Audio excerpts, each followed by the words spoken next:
So Changu has a very long and rich career as a senior officer at UNICEF. She's a researcher and academic and is well known for her advocacy and commitment to the promotion of girls and empowerment in and through education. She was a senior education policy advisor at UNICEF New York and represented UNICEF in global consultations and many international fora on many different dimensions of education, including overseas life skills and HIV/AIDS and girls' education and so on. She was UNICEF Regional Education Advisor as well for the Eastern and Southern Africa region between 2001 and 2006, and has worked as senior consultant in various organizations like Commonwealth Secretariat, UNDP, UNFPA, and others, and the Government of Botswana as consultant. Between 1986 to 2000, she was director of the Gender and Development in Southern Africa course at the University of Botswana, which was launched in 1996 and was implemented in many SADC member states. Changu has conducted research and published in the areas of teacher education, education management, gender education, girls' education, and social studies, life skills education, HIV/AIDS in education, and child-friendly schools and quality education, as well as out-of-school children. For example, she coordinated and edited an operational research under UNICEF ESARO, which was conducted in 7 countries in this region between 2002 and 2003 on gender, sexuality, HIV/AIDS in education.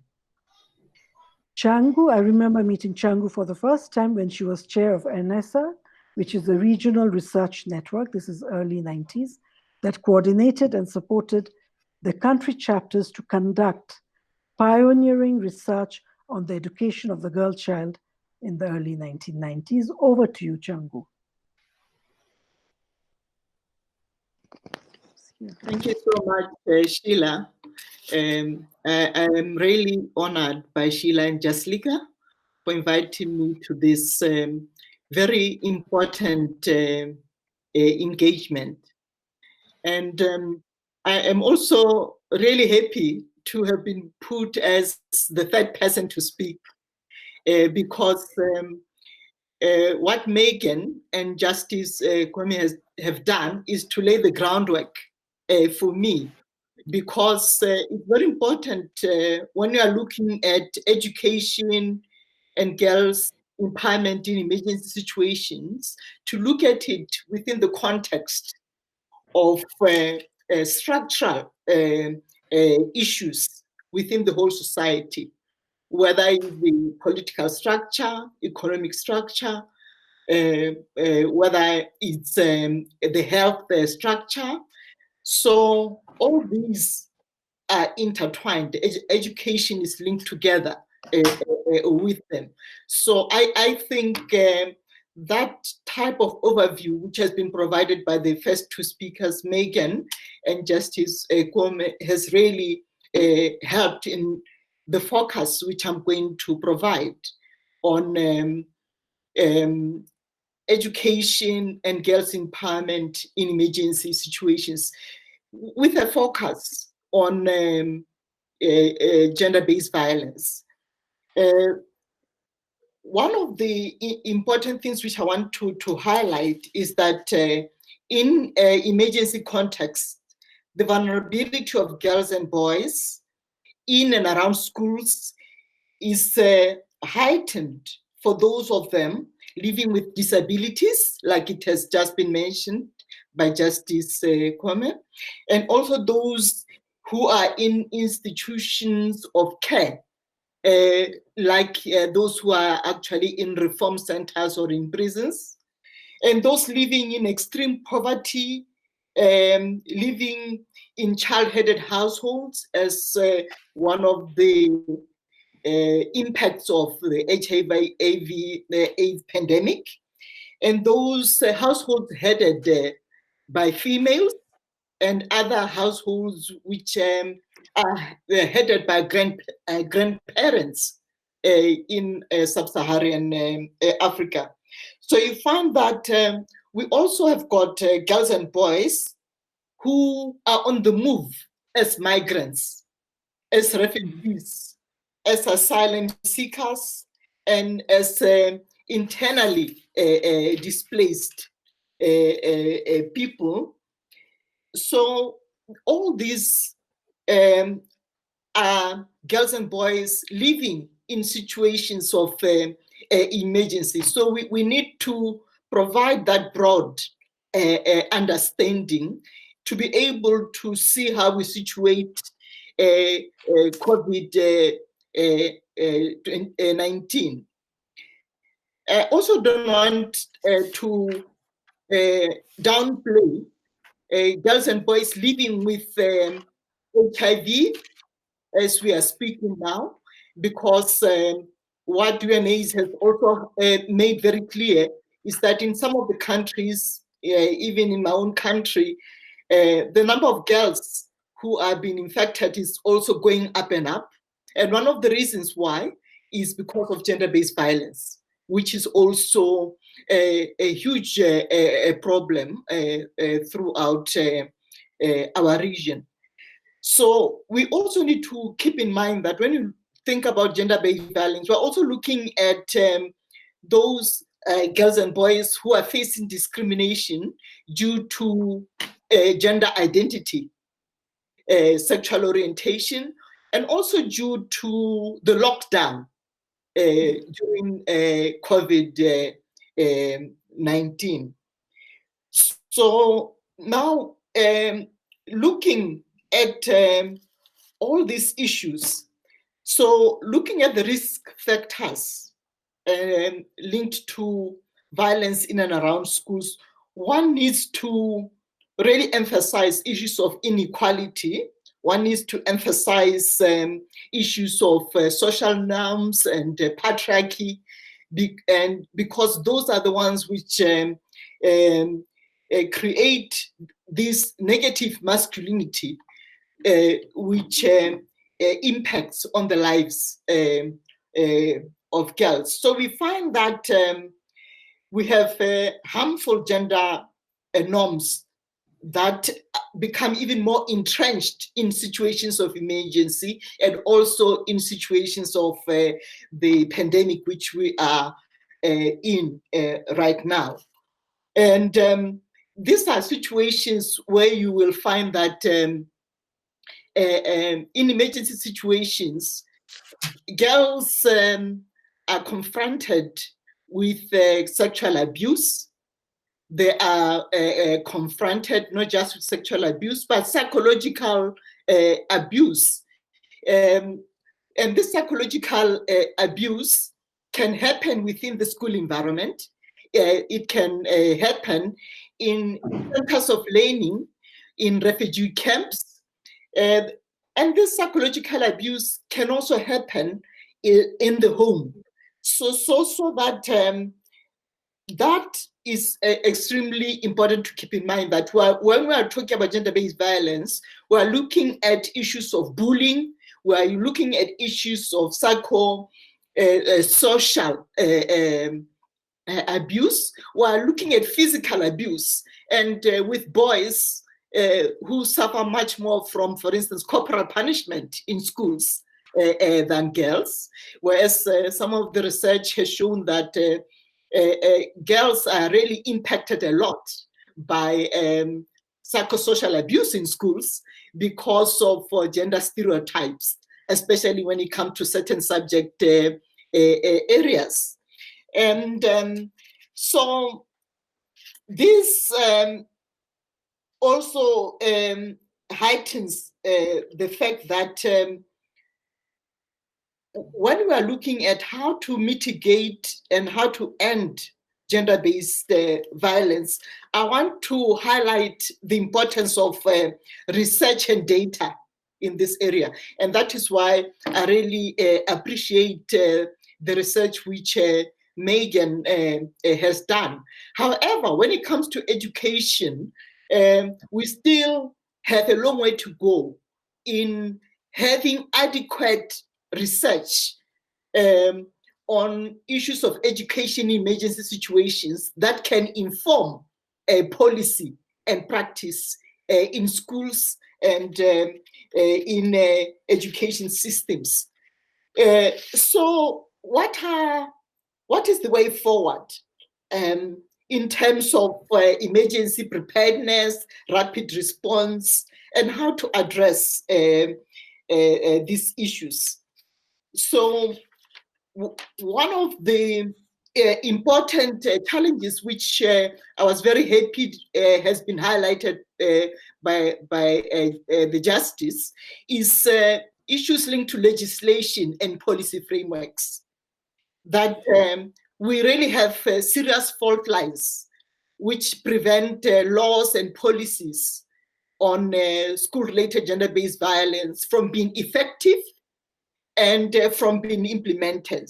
And sometimes the reason why they're ineffective is because some of these policies, we don't do enough research so that the type of interventions put in place do not really ensure that these policies are effective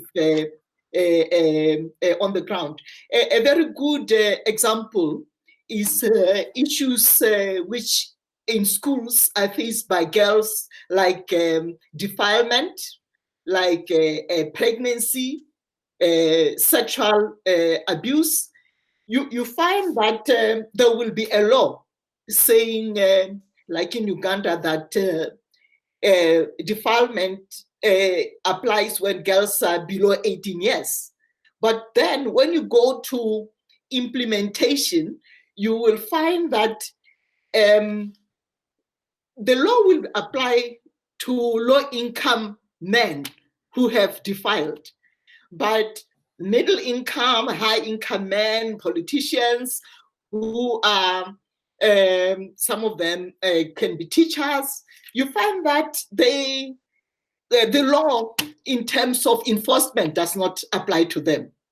And these are some of the challenges that in emergency situations, how do we ensure that strategic planning to address these issues ensure that there is equality when it comes to enforcement?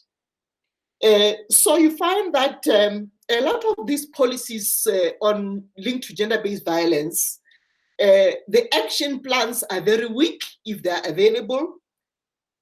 Resources to ensure that the implementation takes place is limited.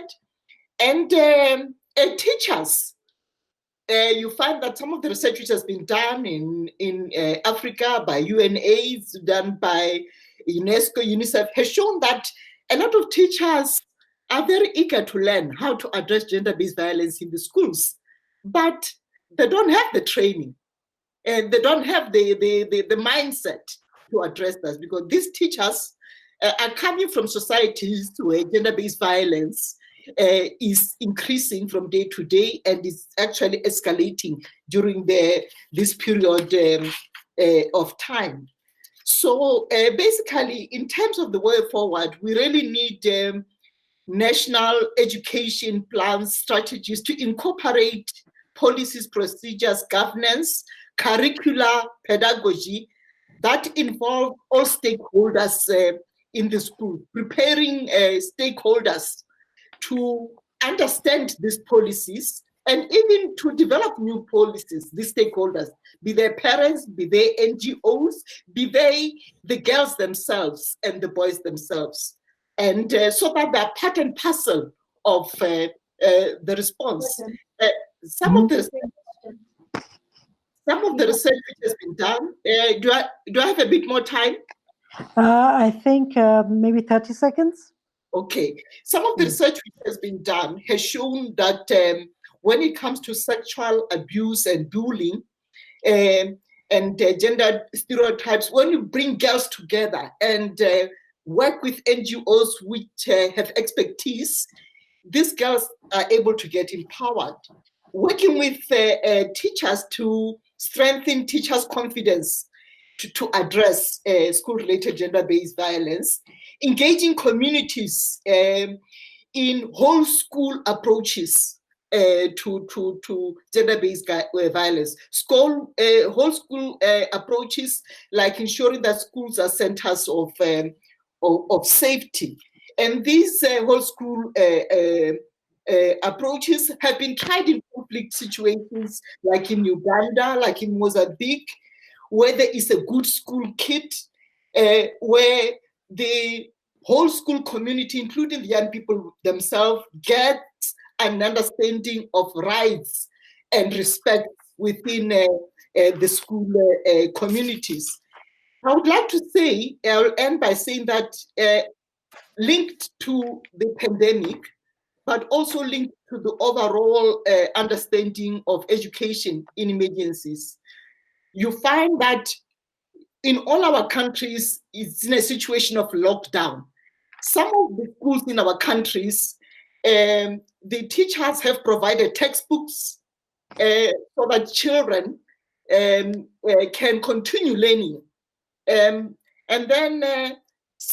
some of that learning requires a systematic approach with teachers being able to monitor. But a lot of the schools have not been able to ensure that when the lockdown came in, there is a connection between the teachers and these kids, especially because a lot of our countries, we don't have broadband.